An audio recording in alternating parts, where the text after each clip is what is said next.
Hello. Been meaning to do a caravan walk around video for a little while now, both for general interest and for students coming to us to do some caravan training. They can learn a little bit about the machine before they get here. I'm out on a job with it at the moment in lovely Quirindi. Lovely and quiet. There's a terminal over there behind me, and I've run out of snacks. My iComputer's run flat, so I thought, why not do the walk around video now? So we'll take you through a couple of the important points of the machine, some of the important bits on it. I apologise, it is fairly dirty at the moment. It and I have been out working all week, well, attending anyway. Work is an optimistic term, so it is a little bit grubby, but we'll have to deal with that. So let's go and have a look at some important bits on a Caravan. The Caravan is an incredible machine. Cessna did an incredibly good job when they built this machine. It's rugged, it's capable of doing an awful lot of different jobs, and very easy to fly. My only two gripes with the Caravan are doors and fuel drains, and you'll see why shortly. So we walk up to it, we open the door as part of our getting the aeroplane ready for a flight, and we've got a nice little chain there to chain it open, because you can see the size of the door, the slightest bit of breeze and it flaps around everywhere. So we put all our gear in, and then we decide that we need to do our pre-flight, which involves opening the engine cowls here, which, as you can see, has the door in the way. So we undo a little chain, pop the chain back in there so that we don't slam it in the door. We can leave the door sitting gently if the wind's light enough. We'll go and pop open our latches, 1, 2, and 3, and clip those back up into themselves like that, because otherwise when we go to shut it, if it's hanging down like that, it'll generally get stuck in behind the little catch there. We then open our door, which I'll do one-handed, undo ourselves our little stick, excuse the shaky camera operation there, and I'll show you what I just did there. We put it on the little tab there. Then we can open our door again, but you'll see that every Caravan has that little mark there where someone's let go of the door in the wind, and the chain now won't quite reach. But don't stress, because they have given us another stick that we can get out, and I'll show you where that's going in a moment. The stick then catches our door open, and we're now ready to do our pre-flight. And to shut it all up again, we do the exact reverse of that procedure. Now the PT6 is a reverse flow turboprop. So, oh, there we go, we can see ourselves in the prop spinner. So the air enters from the front, obviously, and it goes down our intake. And then what happens is it goes down the intake all the way to the back of the engine here. It then does a U-turn and actually enters the engine from behind. So then it flows through the compressor section, through the turbines, and ultimately to the front of the engine again, where it comes out the exhaust pipe here.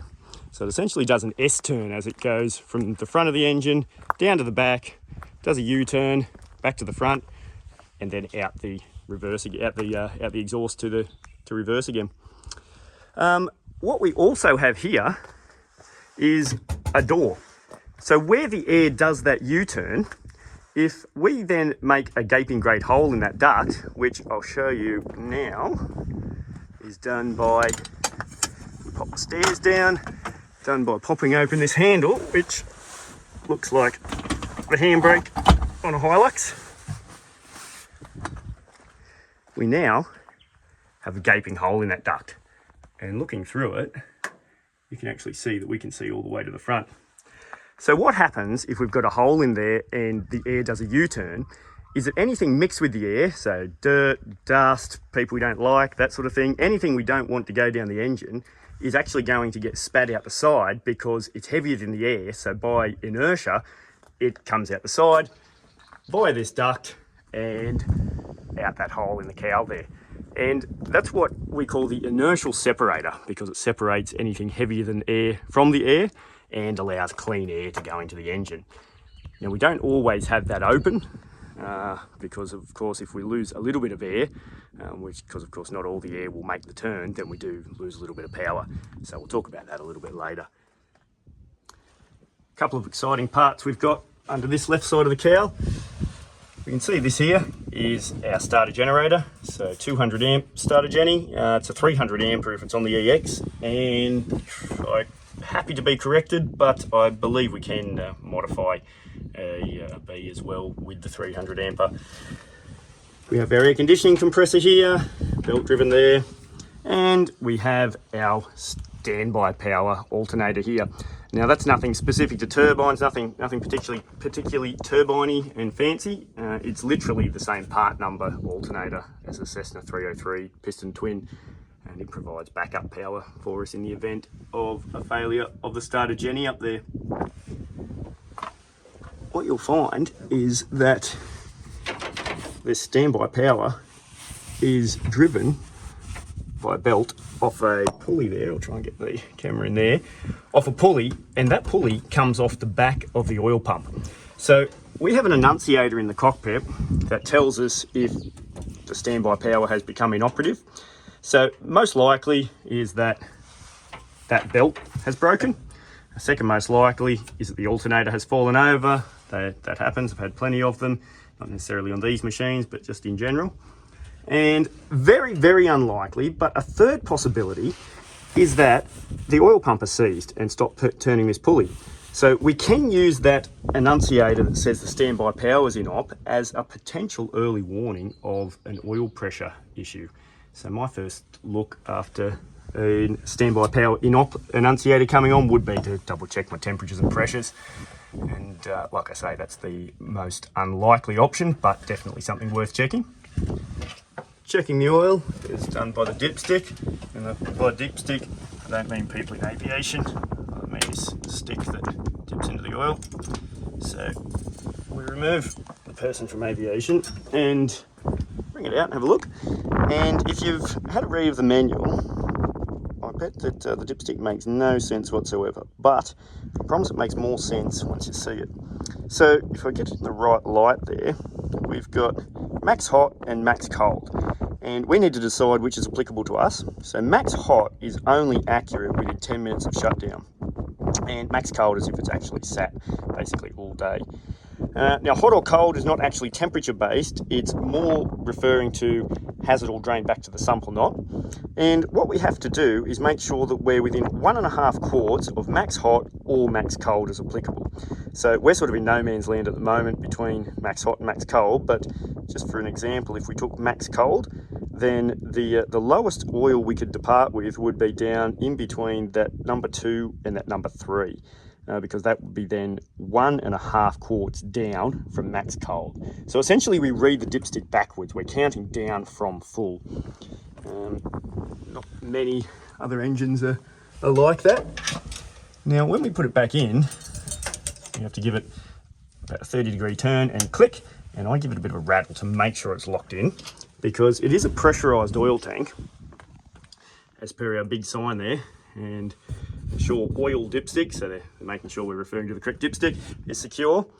And if we don't, then when we start it up, because it is pressurized, we'd have oil venting out all under the cowls and of course losing our oil, which would be not ideal.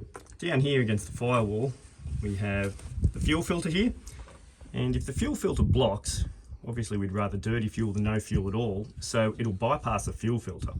To indicate to us that that's happened, we have this little indicator here, and it'll pop out a little bit higher than it is to show us that it has bypassed. We are allowed to reset that once, but we've got to put it on the maintenance release so that people actually know that it's been done.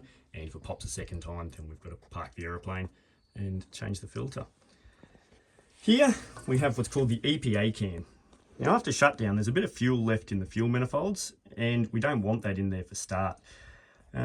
It would vent just overboard, but by the time they built the Caravan, it is a more modern aeroplane, so they had invented the environment. So they actually give us this nice, neat little can in which to catch it in. So it comes in through this line here, into the can, and each day we can drain it out here. If we don't drain it out, then it'll start coming out this overflow here and come out one of those hoses at the bottom and make a big mess.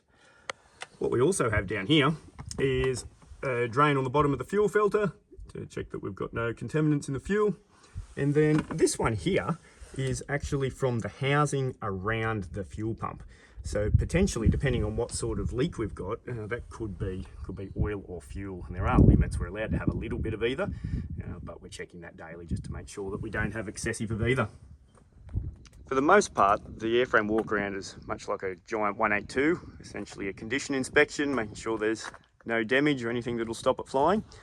Up there, we have the most important light on the aeroplane, which is the ice light, so that we can see if we're picking up any ice on the wing. We should be in known icing conditions without de-icing, but at night it does make you feel warm and fuzzy to be able to have a look and see that we're not picking any up. Now, you'll see here that the Grand Caravan has a bulge. So that's how we can tell the difference between a 208B, which is a Grand Caravan, or a short body Caravan, because the short body Caravan has the leading edge of the wing basically where that bulge starts. So there's no bulge. So that's about just under 2 feet longer in front of the wing. And we also have about just under 2 feet longer behind the wing. So a short body Caravan essentially doesn't have this frame or this window there. So it's that little bit longer in front of the wing, a little bit longer behind. And that's how they've built the stretched out 208B Grand Caravan. Now we come to my second gripe on caravans, which is the fuel drains.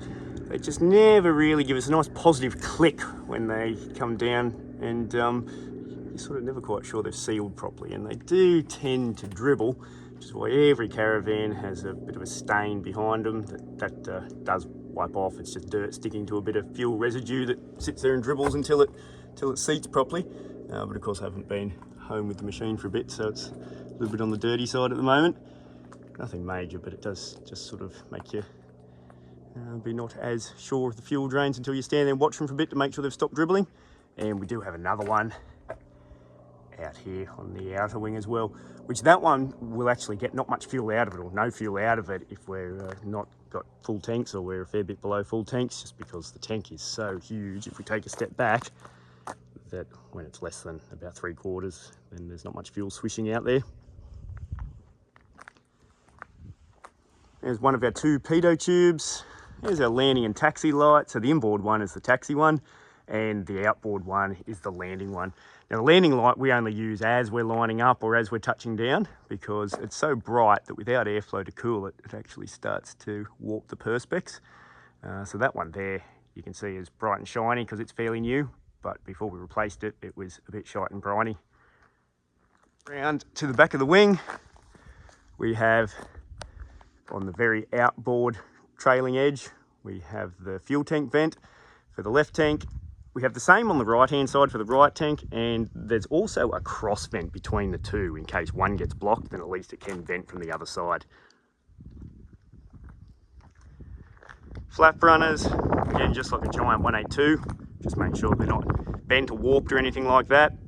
In saying that though, if someone's managed to run into a fence post that's that big that it's reached a Caravan, there's probably going to be more signs of damage there. Brakes, nothing particularly advanced about the brakes, just single disc and single caliper, and you find they wear out a lot less than you might expect for such a big single engine aeroplane, or such a big aeroplane in general. But we do have the advantage of the reverse prop, so we can slow it down using that without wearing the brakes out quite as regularly. Pop open the big cargo door, so press the button, pull the handle, and out it goes. And then we can open the barn door. We get another very fancy little chain. This aeroplane's full of little chains. And, ooh, found my sunglasses, excellent. And you can see that it's a big square opening, the idea being that it'll fit a pallet. A pallet's 120 centimetres, and the opening in this door is about 121 or 2 or something like that, which does work, but doesn't leave us a lot of room against the trimming. So I have put pallets in here before, but you need to have a very reliable forklift driver to be able to do it without damaging anything.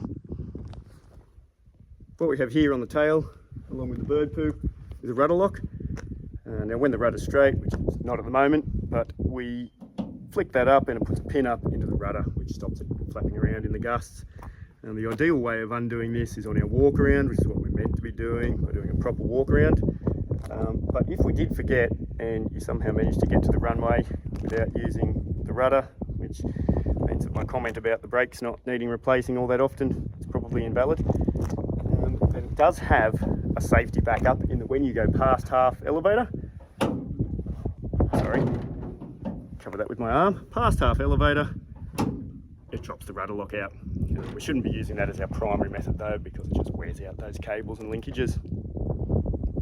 This side of the aeroplane, much the same as the other. We still have a two-part door with a top half and a bottom half. The difference being that the bottom half comes down rather than opens out and forms our air stairs. So generally I'll do my pre-flight, I've got passengers, I'll shut the other side door and then just use this side door for loading. The other difference on this side, if we've got the weather radar pod there, which is standard on all caravans, but required for the PSEA or prescribed single engine aeroplane operations, which is what allows us to do IFR charter in a single engine aeroplane. This side's where our exhaust is. There's a couple of different exhausts you can have on a caravan. So this is the land plane exhaust, which as you can see, ducts the air outside the pod. Our other machine is on floats at the moment, and it has the seaplane exhaust, which ducts the air further in between the float struts, which would be coming out about here, so it stops those getting hot. What you will find is if you start up with a right crosswind, so we're looking down the direction of the aeroplane at the moment, so if the wind's coming across this way, then as we start up, when the prop's in feather, we've got no real airflow pushing the exhaust away, which means the wind is then going to blow the hot exhaust onto the pod and can melt the paint on the pod. So if we've got a right crosswind, then we'll consider starting it up in fine rather than in feather, just so that we're starting to get some airflow as soon as the engine's turning to push those hot exhaust gases away. Looking in under the right hand side of the cowl, got our battery here, which is not a cheap exercise to replace, they're about $5 grand. We've got our exciter box for the igniter, and this one here is the one, as you can see, that's attached to power input, and we've got the two outlets for our two igniters, one of which is here and the other one in the corresponding position on the other side. What we've got here on this machine is another exciter box that's doing absolutely nothing at the moment. You can see it's all blinked off, but it's there essentially as a spare, so that then if we had one box fall over, then we can at least get it swapped over to the other one. In here we have our primary and our secondary fuel manifolds, each of which has 7 fuel nozzles on it for a 14 nozzles total.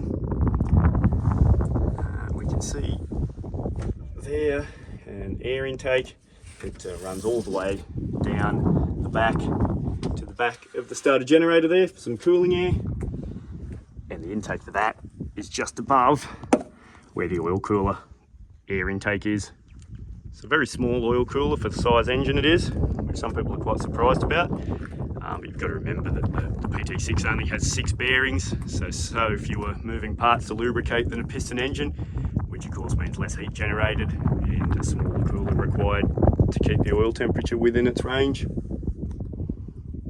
In here we have one of the most important parts of the operation, which in there I can sort of just reach, is the pneumatic fuel control unit. Now, pneumatic because it basically gives us fuel to the engine based on pressures that it takes from different parts of the engine, which we can go into more later. Essentially, it gives us nice, smooth fuel delivery. However, if we have a pneumatic failure of the fuel control unit, then we also have a mechanical override, which is from that lever at the top. A bit hard to see there, but it runs to this cable, which looks about as basic, because it is, as a BMX bike handbrake cable, and it runs into the cockpit, and below our engine control pedestal we have what's called the emergency power lever, and that provides mechanical backup to the FCU in the event of a pneumatic failure of the FCU. So essentially gives us a secondary way of getting fuel into the engine.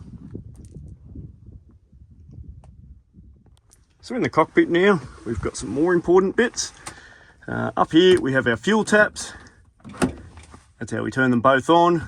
The reason they're off after shutdown is because if we don't turn them off, then it doesn't take very much of an unlevel surface to have the fuel leaking from one tank to the other, and then we have a fuel imbalance more than we're permitted, which is only 200 pounds. It doesn't take long for it to exceed the 200 pounds. We have our oxygen gauge there and the tap to turn the oxygen on. That's for if we're using oxygen up in the flight levels, which I do sometimes, but not very often. And that's the port there where we plug our masks into. Down to the pedestal, we've got our trims. We've got our rudder trim, aileron trim, and the elevator trim. And the aileron trim pretty well only used for balancing out a fuel imbalance. Got our power lever there, and we've got the little handle there to lift it over the gate into reverse. We've got our pitch lever, which is currently in feather. To get it out of feather, we go past a little detent that you can just see there. Up to full fine, there's back to full course, and then towards yourself and back past the detent into feather. We've got our FCL, so our fuel condition lever, so it's cut off, low idle or high idle, and we'll put that one back to cut off before we forget it. Down under the power lever here, we've got our emergency power lever, and that's what we briefly talked about with the pneumatic fuel control unit, and it provides a manual override to the pneumatic function of the FCU. So if we needed to use it, we'd have to break that witness wire there, which is there to make sure that we know if someone has used it. Lift it past the little detent there and into the operating range. But it's a condition of using the emergency power lever that we have our primary power lever in idle first. We have our flap selector down there, a few different operating styles in the various year models of Caravan. So this one is a push down and move into each detent, push down again, pushing it to move back up, whereas some are the late model 182 style where it's got actual cutouts to move it into sideways. Well, the passenger comfort controls, the heats, the fans, the air conditioning. There's our inertial separator handle that we had a look at earlier. These switches here, straight out of a 1955 172 or thereabouts, are actually 8 different light switches because we've got an outer switch and an inner switch. Trying to guess which is which is fairly hard work until you've used them a bit. Fairly insignificant looking park brake handle for the size aeroplane it is. Over here we have all of our heats down the bottom there, and then all of our external lights there. Down by our left knee are all our circuit breakers, and you can see some are pulled there and collared because this aeroplane has approvals for extra gear that's not actually fitted at the moment. On our left side panel, we've got the 2 buses of avionics, our abnormal switches for being able to tie buses together if need be.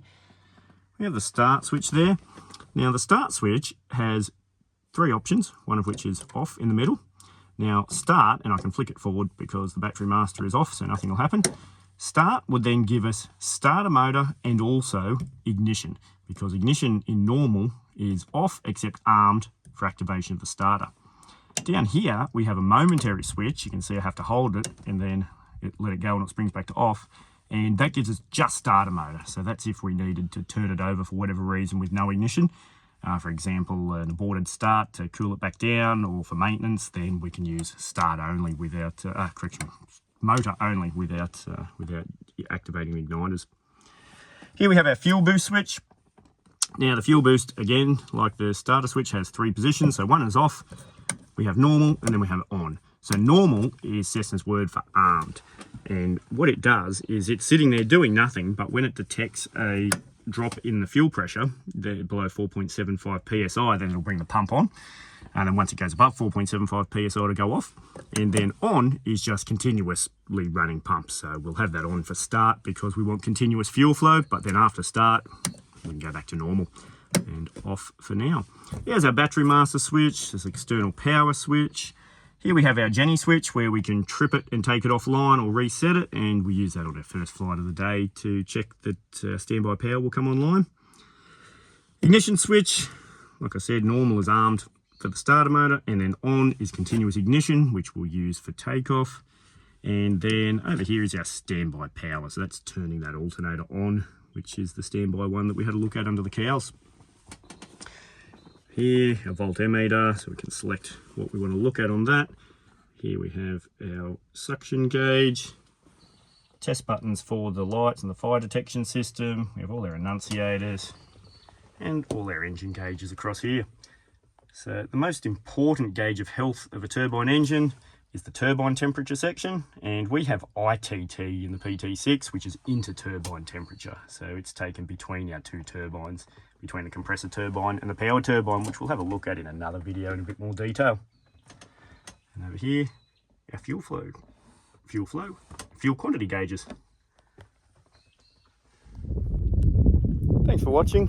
Hope it's been somewhat informative. If there's anything in particular you want to have a look at on the Caravan, leave me a note in the comments and I'll try and get around to having a bit of a look in depth at that.